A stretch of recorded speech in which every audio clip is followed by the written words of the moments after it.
What's going on, guys? Welcome back to another episode of Sold Out. And on today's episode, you see what we have in hand. We have the Curry Spawn Flotro, which previously this was an Under Armour sneaker. So they kind of took, it's kind of like a Curry Under Armour collab, and they took the upper of the old Spawn and kind of just added the Flotro to it. Why they call it, why it's under the Curry brand, I'm not sure. Maybe it's just the flow, patented design or something. They decided to do that. I'm not sure, but it wasn't a bad sneaker, so we'll hop right into it. The weight on this, I'm gonna say it's like 11. It's actually fairly light. While it's a high top and it looks like it'd be heavy, the materials are kind of minimal. 11.4, so it's not that heavy of a sneaker. It's on the lighter end. Like I said, the materials are kind of light, but we'll get in that to a minute. Slip-in comfort felt good. I had no issues with slip-in comfort. Back here, the padding felt great all the way around. No issues with heel slippage or anything like that. Like I said, and I would recommend going up to this eyelet. It does make for a snugger fit and better lockdown, but there still wasn't no heel slippage. It just feels more supportive if you go to that upper eyelet right there. Like I said, padding feels great. You get the kind of lockdown that you expect out of a Curry. I've never had any really lockdown issues with the Curry sneaker. Onto the laces. Laces are kind of like the oval laces, but they actually did a good job on them. It says hostile territory on here. I think that's a Tough Crowd thing. Brandon Jennings. This is a Brandon Jennings Curry collab. They also had the black Curry 11s, which I wanted to get in hand, but I did not get those yet. But them are definitely fire. They actually have a different color Flotro on the bottom. Like everything, this one is right in that group as well. It does not have color. It kind of has like a spray gradient down there, but I wish they got to stop using white on all of them. I hate translucent. I hate white, not because it's like slippery or it just gets dirty faster. And you can just see all the blemishes and everything like that. So Curry brand, start implementing more colors in here. I say this every video. I'll probably say it every other video. We need more colors in this. But now onto the tongue. The tongue is perforated like a jersey netting material. You guys could see that. Breathability was okay. It wasn't nothing extraordinary. It wasn't bad. It was just kind of mid-tier. Now down onto materials. Materials did feel a little bit cheap, but once I started moving in them and running in them, they felt very supportive. They weren't as cheap as I thought.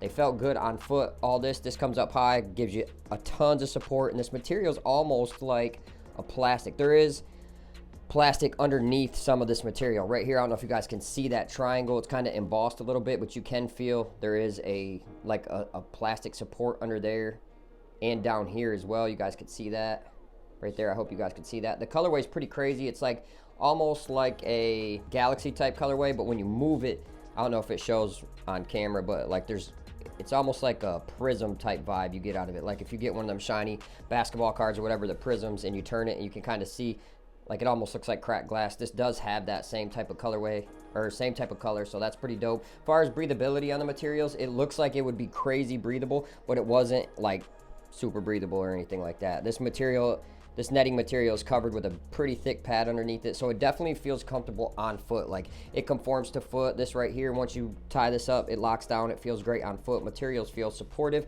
Like I said at first, like they kind of feel cheap, but when you get it on foot, it just feels good. It feels like it's gonna last. So as far as the materials on this, I kind of like the materials that they used on the Spawn Flotros. Now down onto cushion. Cushion, like always with the Flotros, it's a Flotro. It's not softer than any of the other Flotro models. It's not harder. It's the same thing you expect out of a Curry sneaker. If you use these before, you know you don't get tons of impact protection. You are going to get top tier response. So if you like a high top with a bunch of support, love getting response at the same time, this definitely could be a shoe for you. I know it might look like it's a big shoe. A lot of guard shoes these days are kind of getting lower and lower, like the Ultras, the Kobe's, the serious player onlys. They're all getting lower, but this is still a guard shoe.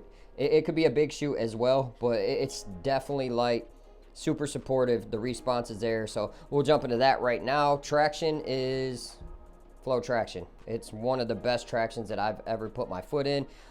It performs decent on dust, and if you have a clean floor to like a minor dusty floor, it's like top tier. Like, I love playing in this sneaker. The only place, like I said before in previous videos, I couldn't play in the sneaker was like on a lunchroom floor. We played it, hooped in a men's league one time, and it had like a lunchroom floor that was dusty, and it was just sliding all over. But far as it performing on wood, it definitely feels good. So yeah, I enjoy the traction on all the Flow sneakers. I don't think I've had one Flow shoe that I've disliked. It's basically all similar, the patterns. This one is slightly different, but for the most part, they're all gonna look like this. They're gonna all look digitized and have that same type of rendering when it comes to the pattern on the Flotro. As far as fit, a lot of people been on me about fit, want to hear my thoughts on fit. I have a narrow foot with a high arch. This fit perfect. I had no issues with it. It felt snug on foot. Not super snug, but it felt snug on foot. I wouldn't change anything. I wouldn't go down half size. I wouldn't go up half size. I got an 8. I wear an 8. It definitely felt good on foot. So down on my recommendations, who would I recommend this to? I'd recommend this to 1 through 5, unless you're looking for impact protection. If you're looking for Nike GT Jump, Nike GT Jump 2 impact protection, this is probably not going to be the sneaker for you guys. But if you're looking for a low to the court responsive sneaker, this is definitely the sneaker. If you're a big and you're making quick sudden movements, this is not a bad sneaker. You get tons of support, tons of lockdown. Like this comes up pretty high, so if you feel like you don't want to play in a low and you still want the qualities of a low, like the lightweight balance of a low, you could definitely go with the Spawn Flotro. Definitely a nice sneaker. I recommend this, like I said, to 1 through 5. I enjoyed playing in this. As far as aesthetics go, I don't get down with the high, and these feel super high. So one more thing, if you wear low socks, I only wear low socks. I don't like hooping in high socks, and I feel like I should never be wearing a shoe that I would have to wear high socks with, but this is going to be the exception. You will need high socks with this, otherwise you're going to get a little bit of rubbing up here. It's nothing like the LeBron 19s or anything like that. Like, you could get away with it even if you don't wear high socks. Like, I wore low socks a couple times. I didn't have no pain, but if you're hooping for 2 hours straight, it's probably going to start rubbing up in this area right through here. So you might want to wear high socks if you're going to take this out. But anyways, guys, I appreciate you watching this video, and we'll catch you on the next episode of Sold Out. Peace.